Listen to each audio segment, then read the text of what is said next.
प्रणाम बच्चों। Today we are going to study about chapter number 5, natural disaster. ठीक है बेटा, नेचुरल डिज़ास्टर हमको पता है कि ये जो कुदरती आपदाएं होती हैं बेटा, जो नेचुरली अकर होती हैं, इस तरीके के डिस्ट्रक्शंस को हम नेचुरल डिज़ास्टर कहते हैं। ठीक है ना, जिस पर हमारा इंसानों का कोई बस नहीं चलता है, ना हम इसको रोक सकते, लेकिन हाँ, हम इससे बचने के लिए ज़रूर कुछ उपाय कर सकते हैं बेटा। हम हमेशा अवेयर रह सकते हैं, अलर्ट रह सकते हैं, ताकि अगर इस तरीके के डिज़ास्टर्स होते हैं तो उस समय कैसे अपने आप को बचाया जा सके, कैसे दूसरों की हेल्प की जा सके। अब यहाँ पे आपका चैप्टर, जैसे मैं बार बार हर चैप्टर की शुरुआत में आपसे कहती हूँ कि आपके 8th में मोस्टली सारे चैप्टर्स कहीं ना कहीं बच्चों के बीच का कन्वर्सेशन है, फैमिली का कन्वर्सेशन है। यहाँ पे भी कन्वर्सेशन जो है वो बच्चे और उसके टीचर के बीच का है, और उसी से चैप्टर स्टार्ट होता है बेटा। देखो कि on the 12th March 2011 Krishna show the pictures of a tsunami in the newspaper. After reaching the school she asked her class teacher, sir I read the news about the tsunami in the newspaper. Okay, यानी कि ये कृष्णा लगभग 8th standard का student होगा बेटा। उसने 12th मार्च 2011 जब उसने न्यूज़पेपर पढ़ा, तो उन्होंने पिक्चर्स मतलब न्यूज़पेपर में सुनामी नेचुरल डिज़ास्टर जो अकर हुआ था उसके बहुत सारे पिक्चर्स न्यूज़ उसके बारे में पढ़ा। और जब वो स्कूल गए तो उन्होंने अपने टीचर से पूछा कि सर ये सुनामी जैसे नेचुरल डिज़ास्टर्स मतलब वो कौन से कॉजेज़ हैं, किस वजह से इस तरीके के डिज़ास्टर्स जो है होते हैं, इनका रीज़न क्या है। ओके, तो जो टीचर थे, उनके सर जो थे, उन्होंने उनको प्रॉपरली अच्छे से समझाना स्टार्ट किया। पहले तो उन्होंने डायरेक्टली ऐसा नहीं कि भाई सुनामी क्या है ये वो, उन्होंने क्लियरली पहले तो उस बच्चे को ये क्लियर किया बेटा कि नेचुरल डिजास्टर 2 टाइप्स के होते हैं। Disaster like earthquake, tsunami and volcano occur due to the changes in the interior of the earth. Okay, last second line में लिखा है बेटा कि सुनामी है, अर्थक्वेक है, वॉल्केनो इरप्शन है, ये नेचुरल डिजास्टर है। क्लियर, ये नेचुरली अकर होते हैं और इनके होने का रीज़न अर्थ के इंटीरियर पार्ट में कुछ इस तरीके की इनबैलेंसिंग चेंजेस होना बेटा, जिसकी वजह से प्रेशर्स क्रिएट होते हैं, और एक्सटर्नल और इंटरनल प्रेशर के बीच में जब इनबैलेंस होता है तब इस तरीके के डिजास्टर्स अकर होते हैं। Okay, whereas the disaster like a flood, cyclone, forest fire, drought etcetera occur due to the changes on the surface of the earth. लेकिन फ्लड है, साइक्लोन है, फॉरेस्ट फायर है बेटा, जंगलों में आग लग जाती है ना। और साइक्लोन देखो, इस बार तो इंडिया ने मेजरली बेटा 3 ऐसे मेजर बड़े बड़े साइक्लोन्स उड़ीसा में आया था अभी कोविड के पहले बेटा। ठीक है, अभी गुजरात के कोस्टल रीजन में साल में 2 बार आके गया, ओखी आपको याद होगा, है ना।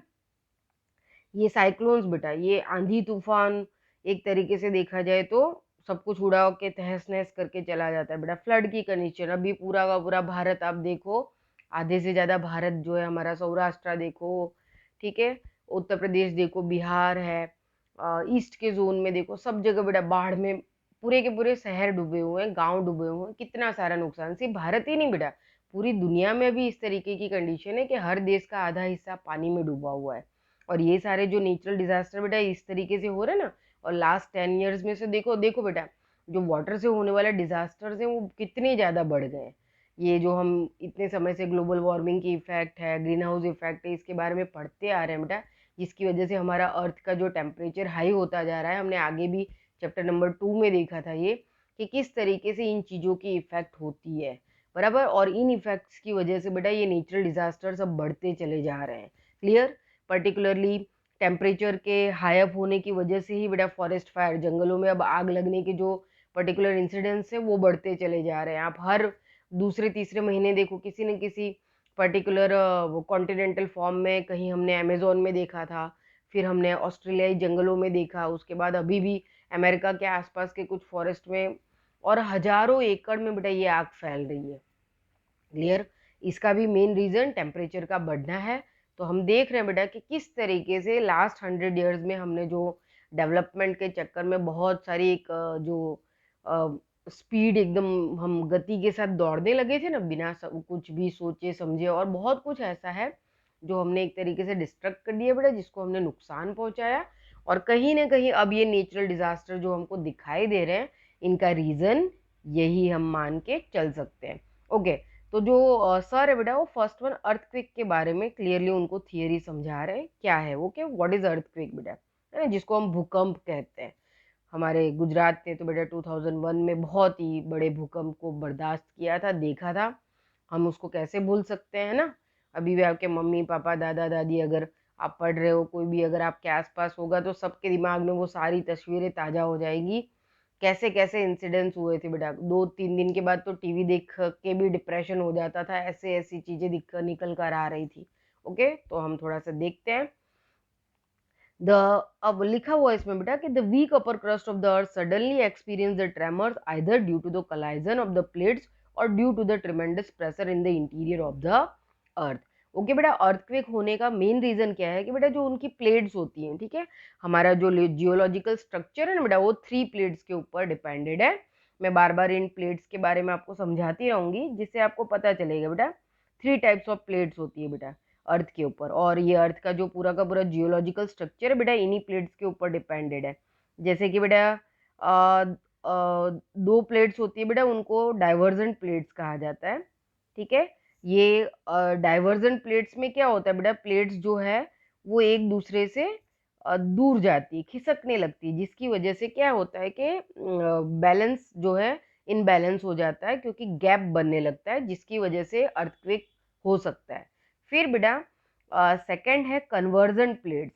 कन्वर्जन प्लेट्स में ऐसा होता है बेटा कि कुछ इस तरीके के इंटरनल जो है इन बैलेंस की वजह से जो प्लेट्स है ना बेटा वो आमने सामने आती है, यानी एक दूसरे के साथ टकराती है, उनको हम कन्वर्जन प्लेट्स कहते हैं। ओके, और थर्ड वाली है बेटा जिसको हम ट्रांसफॉर्मर प्लेट्स कहते हैं। ओके, थर्ड प्लेट जो है बेटा वो ट्रांसफॉर्मर प्लेट्स है। ये प्लेट्स जो है बेटा एक दूसरे के ऊपर से खिसक रही है।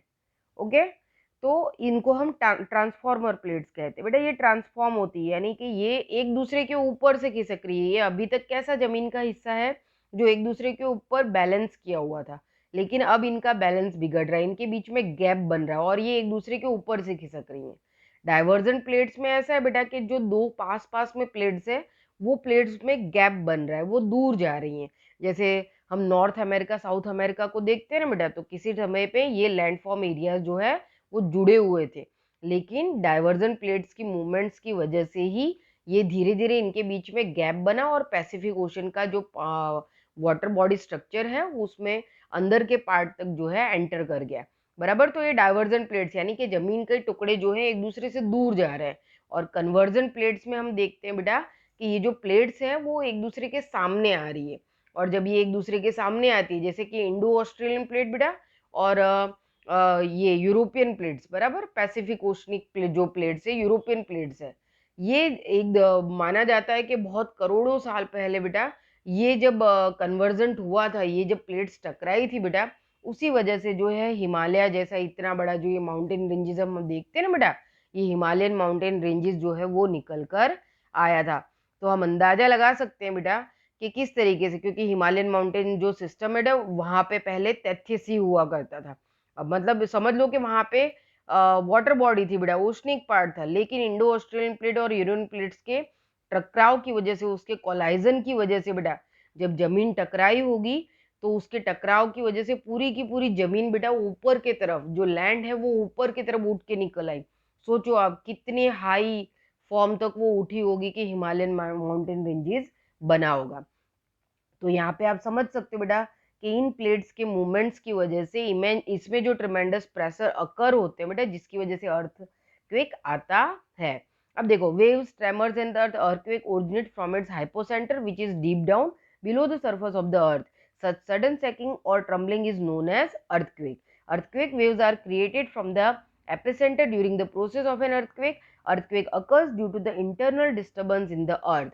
अब ये जो लास्ट की 4 लाइन है उसको समझने के लिए यहाँ पे आपको इस फिगर को देखना होगा। बराबर, फिगर में हमको क्लियरली बताया है बेटा कि यहाँ पे देखो आपको हाइपोसेंटर दिखाया है, ये आपको हाइपोसेंटर दिखाई दे रहा है। ओके, अब ये हाइपोसेंटर है बेटा, ये इसका मेन पॉइंट है, यहाँ से अर्थक्वेक जनरेट होता है। ओके, यहाँ पे देख सकते हैं कि the originate from its hypocentre which is deep down below the surface of the earth and sudden shaking trembling is known as earthquake. और ये जो पर्टिकुलर हाइपोसेंटर है, जस्ट इसके ऊपर का जो पार्ट है बेटा, जब ये लैंडफॉर्म एरिया, ये तो जमीन के अंदर का हिस्सा है। ओके, बिल्कुल जमीन के अंदर जब ये डिस्टर्बेंस होता है वो पर्टिकुलर प्लेस है जिसको हाइपोसेंटर कहते हैं। और ऊपर के पार्ट में ये जो पॉइंट बनता है बेटा, जिसको हम एपिसेंटर कहते हैं। क्या कहते हैं? जैसे ये ऊपर दिखाया हुआ है, एपिसेंटर कहते हैं। ओके, तो हाइपोसेंटर के एग्जैक्ट ऊपर के पार्ट में एपिसेंटर होता है। देखो यहाँ पे भी प्लेट्स आपको खिसकती हुई दिखाई दे रही है मूवमेंट के वजह से, the disturbance on the surface due to the earthquake. तो ये एपिसेंटर जो है बेटा, ये एपिसेंटर से आपको ये जो सर्कल्स दिख रहे हैं ना, वेव्स है, बराबर। ये सर्कल्स आपको दिखाई दे रहे हैं बेटा, ये वेव्स है। और ये जो पर्टिकुलर वेव्स है एक तरीके के वाइब्रेशंस मोड्स हैं बेटा, यानी कि जो बिल्कुल हाइपोसेंटर और एपिसेंटर के पार्ट की मूवमेंट्स है बेटा, वहां पे इंटेंसिटी बहुत ज्यादा होगी। जो नीचे के नेक्स्ट पैराग्राफ में लिखा है आप उसको समझ सकते हो। देखो लास्ट पैराग्राफ आप आपकी टेक्स्ट बुक में देखते रहना बेटा। यहाँ पे देखो लास्ट पैराग्राफ दिया है, उसको आपको ये फिगर से ही समझते रहना है, आपको अच्छे से समझ में आ जाएगा। देखो, the waves of the earthquake spread outwards from the epicentre. ठीक है, हम देख सकते हैं कि ये जो वेव्स है बेटा, वो एपिसेंटर के आउटवर्ड्स जो है फैलती चली जा रही है, ये बनता चला जा रहा है, आप देख रहे हो ना। और the point of the surface of the earth exactly about the hypocentre focus is known as epicentre. ठीक है, हाइपोसेंटर से एग्जैक्ट ऊपर का जो फोकस है उसको हम एपिसेंटर कहते हैं। The intensity of the earthquake is felt the maximum around the epicentre. ये जो एपिसेंटर है बेटा, यहाँ पे सबसे ज्यादा फोर्स होता है, यहाँ पे सबसे ज्यादा तीव्रता होती है। ओके, और इसको हम इंटेंसिटी कहते हैं, इसको हम इंटेंसिटी यानी फोर्स कहते हैं, बराबर। और यहाँ से ये जो इंटेंसिटी है बेटा, वो वेव्स के रूप में स्प्रेड होने लगती है। The earthquake decreases as we move away from the epicentre.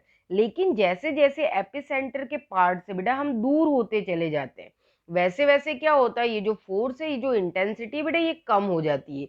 यानी ये जो वेव्स का स्ट्रक्चर जैसे जैसे बड़ा होता जा रहा है ना बेटा, वैसे वैसे उसकी इंटेंसिटी क्या होगी, कम होती चली जाएगी।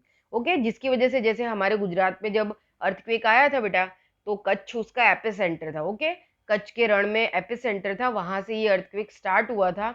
और अहमदाबाद यानी कि कच्छ के एपिसेंटर पे उसकी इंटेंसिटी 7.9 समथिंग थी, बराबर। लेकिन हमारे यहाँ पे लगभग ये अहमदाबाद यहाँ तक पहुंचते पहुंचते वो इंटेंसिटी 7 पॉइंट तक रह गई थी। ओके, 6 पॉइंट समथिंग था, 7 पॉइंट के आसपास। इतना मतलब इस 7 पॉइंट कोई मामूली बात नहीं होती है बेटा, बहुत ज्यादा पावरफुल भूकंप उसको माना जाता है। गुजरात पूरा उस समय तबाह हो गया था, हम ये मान के चल सकते हैं बेटा। सौराष्ट्र और कच्छ के तो बहुत सारे जोन में कुछ नहीं बचा था, और कच्छ तो बिल्कुल एकदम खत्म हो गया था, बराबर। उसके शहर खत्म हो चुके थे बेटा, गांव खत्म हो चुके थे। ये तो ऐसे मतलब इंसिडेंट्स थे ना बेटा, कि न्यूज में, टीवी पे जब हम इन चीजों को देखते हैं तो धीरे धीरे 2-4 दिन के बाद तो मेंटली जिन लोगों को ज्यादा इफेक्ट नहीं हुई है, जो बच गए थे, बराबर, जो सेफ थे, लेकिन न्यूज देख देख के लोगों ने इतना भयानक अर्थक्वेक था बेटा, कि जो लोग फ्लैट वगैरह में रहते थे, हमको तो पता है, हमको तो नदी के उस तरफ रहते थे बेटा, तो कुछ लोगों ने तो अपने घर मतलब घरों पे सब लोग निकल गए। उसके बाद तो कितने महीने लोग अपने घरों में ताला मारने के लिए फ्लैट में चढ़े नहीं। अपने घर अगर रहने के आसपास कहीं जगह नहीं मिली तो उन्होंने अपनी गाड़ियों में, अपनी कार में पता नहीं कितने दिन फैमिलीज ने गुजार दिए। ठीक है, कितने सारे मतलब आप देखो बिल्डिंग्स जिस तरीके से गिरे थे बेटा, पूरे के पूरे कितने लोग जो है उस समय उनकी डेथ हो गई थी। ओके, तो हम अंदाजा लगा सकते हैं बेटा कि अभी तो मैं अगर क्लासरूम में होती ना बेटा, तो मैं आपको कितने सारे ऐसे इंसिडेंट्स और किस्से बताती बेटा, कि कैसी कैसी घटनाएं हुई थी। और उनको सुन सुन के अच्छा खासा स्वस्थ इंसान भी बीमार हो जा रहा था, मेंटली उसको इतना प्रॉब्लम हो रहा था, डिप्रेशन में चले जा रहे थे। कुछ दिन के बाद लोगों ने, न्यूज चैनल भी हम अगर ओपन करते थे तो डर लगता था कि पता नहीं अभी हमको क्या जानने को मिलेगा। कच्छ में तो 26 जनवरी का दिन था बेटा, है ना, और उसी दिन भूकंप आया था। स्कूल के बच्चे बेटा परेड, मतलब एक तरीके से उन्होंने रैली निकाली थी गांव में। वो इंसिडेंट्स तो इतना ज्यादा मतलब हार्ट ब्रेकिंग था ना, कि बता नहीं सकते। वो बच्चे, गांव का छोटा सा, गांव के रास्ते थोड़े पतले पतले होते हैं बेटा, मकान थोड़े ईंटों के बने हुए उस तरीके के थे, और वो रैली निकल रही थी पूरी, और अचानक अर्थक्वेक आया, दोनों दोनों तरफ से मकान की दीवारें उन बच्चों पे गिर गई, बराबर। अपने यहाँ मणिनगर की स्कूल में ही 12th स्टैंडर्ड के बच्चों की कुछ प्रैक्टिकल एग्जाम्स चल रही थी, वो 3rd फ्लोर पे थे, और भूकंप आया। उसमें से बहुत सारे बच्चों को तो बचा लिया गया, निकल गए, लेकिन लगभग 5 to 6 स्टूडेंट्स और 2 टीचर्स जो है बेटा, पूरी बिल्डिंग नीचे गिर गई और उसमें दब गए। सबको बचाने के चक्कर में सबको निकाल लिया, लेकिन खुद नहीं निकल पाए। ऐसे तो बेटा कितने सारे इंसिडेंट्स बेटा उस समय हुए थे, कि मैं अगर आपको बताते जाऊंगी तो मतलब इसके लिए तो मेरे 2-3 पीरियड कम पड़ जाते, लेकिन आप इस 2 एग्जाम्पल में समझ लो बेटा कि अर्थक्वेक कितना भयानक हो सकता है। बराबर। तो उसकी जो इंटेंसिटी की हम बात कर रहे थे बेटा, जो उसकी इंटेंसिटी, जो उसकी जो इफेक्ट होती है, वो धीरे धीरे जैसे वो वास्ट एरियाज में स्प्रेड होते जाता है वैसे वैसे कम हो जाती है। अब देखो, we can measure the intensity of the earthquake and know its point of organs hypocentre with the help of the seismograph. अब पर्टिकुलरली इस इंटेंसिटी को बेटा मापने के लिए जो एक तरीके से जो मशीन यूज होता है ना, उसको सिस्मोग्राफ कहते हैं। क्या कहते हैं? सिस्मोग्राफ कहते हैं। मैंने आपको हाइपोसेंटर और इंटेंसिटी का पॉइंट समझाया, ओके, ये आपके पैराग्राफ में लिखा है। तो ये मोस्ट आईएमपी ऑब्जेक्टिव बेटा, सिस्मोग्राफ को अंडरलाइन कर लेना। ओके, अब देखो, और हाइपोसेंटर एपिसेंटर की डेफिनेशन प्रॉपरली प्रिपेयर करना है ना, कि what is hypocentre and what is epicentre. अब यहाँ देखो लास्ट 3 लाइन में, there are the 3 main reasons for the occurrence of an earthquake. ठीक है बेटा, अर्थक्वेक की 3 मेन रीजंस है, जो मैंने आपको जो लास्ट वाला है वो तो मैंने आपको प्लेट जोन से समझा दिया है, लेकिन यहाँ पे फिर से पॉइंट टू पॉइंट देख लेते हैं। फर्स्ट है earthquake caused by the volcanic eruption. ठीक है बेटा, वॉल्केनो, हमको पता है वॉल्केनो माउंटेन्स हमेशा शांत पड़े रहते हैं बेटा, उस उनमें अपनी अंदरूनी एक्टिविटीज चलती रहती है। जो मैग्मा है वो मेल्टिंग फॉर्म में होता है, लेकिन जैसे जैसे धीरे धीरे वो ज़्यादा हीटअप होता है वो, ठीक है, और उसके बाद उसमें जब प्रेशर बढ़ता है तो वो फूड के बाहर की तरफ आता है, और इस प्रेशर की वजह से जब वॉल्केनो इरप्ट होता है तो आसपास का जो पर्टिकुलर जोन है बेटा, उस जोन में क्या होता है, प्रेशर क्रिएट होता है, जिसकी वजह से अर्थक्वेक आता है। ओके, समझ लो कि ये वॉल्केनो माउंटेन है। बराबर, ये पर्टिकुलर इसमें मैग्मा फॉर्म है। मैग्मा जैसे जैसे अगर ज्यादा मेल्ट होगा बेटा तो उसके अंदर क्या होगा, प्रेशर बढ़ेगा। प्रेशर बढ़ेगा तो मैग्मा फूट के क्या होगा, बाहर की तरफ आएगा, जिसको हम क्या कहते हैं, लावा कहते हैं। हम आगे भी पढ़ चुके हैं वॉल्केनो इरप्शन। ओके, लेकिन जब ये वॉल्केनो बेटा इरप्ट हो रहा है, जब ये फट रहा है, तो बहुत फोर्स होता है, इसमें ताकत बहुत होती है। तो उसके आसपास का ये जो एरिया है ना, इस एरिया के अंदर जो है वाइब्रेशन होगा बेटा, जिसकी वजह से अर्थक्वेक आता है। सेकेंड है earthquake cause by the strike slip fault. ठीक है बेटा, अर्थक्वेक जो है बेटा वो स्ट्राइक स्लिप फॉल्ट, जैसे कि मैंने आपको, और थर्ड वाला earthquake cause by the subduction in an active subduction zone. मैंने आपको ऊपर जो 3 प्लेट स्ट्रक्चर से समझाया है ना बेटा, उसमें ये 2 पॉइंट आ जाते हैं कि एक तो पहली बात प्लेट्स का एक दूसरे के ऊपर से क्या हो जाना, ट्रांसफॉर्म हो जाना। और थर्ड वाले में हमको दिख रहा है बेटा कि जो सबडक्शन जोन है, यानी कि जो हाइपोसेंटर और एपिसेंटर वाले इलाके हैं, इन पर्टिकुलर एरियाज के अंदर अगर किसी भी तरीके की ऐसी बेटा इंटरनल इफेक्ट्स होती हैं, बहुत ज्यादा डिस्टरबेंस होता है, तो अर्थक्वेक अकर होता है। ओके, तो यहाँ पे पार्ट नंबर 1 में बेटा हम यहाँ तक रखते हैं। यहाँ पे देख सकते हैं हम बेटा कि लास्ट एक लाइन में लिखा हुआ है कि the centre of the earth is approximately 6371 kilometres for the form of earth surface. यहाँ पे आप अंदाजा लगा सकते हो बेटा कि 6371 किलोमीटर्स है। क्या है उसका सेंटर, पर्टिकुलरली जो सेंट्रल पार्ट है अर्थ का बेटा, वो इंटीरियर फॉर्म में 6371 किलोमीटर का माना जा सकता है। ओके, तो यहाँ पे हमने अर्थक्वेक का जो पर्टिकुलर टॉपिक था उसको क्लियर किया। अब इसके बाद हम देखते हैं बेटा सेकंड पार्ट के अंदर volcano, what is volcano and how it's occur. Okay.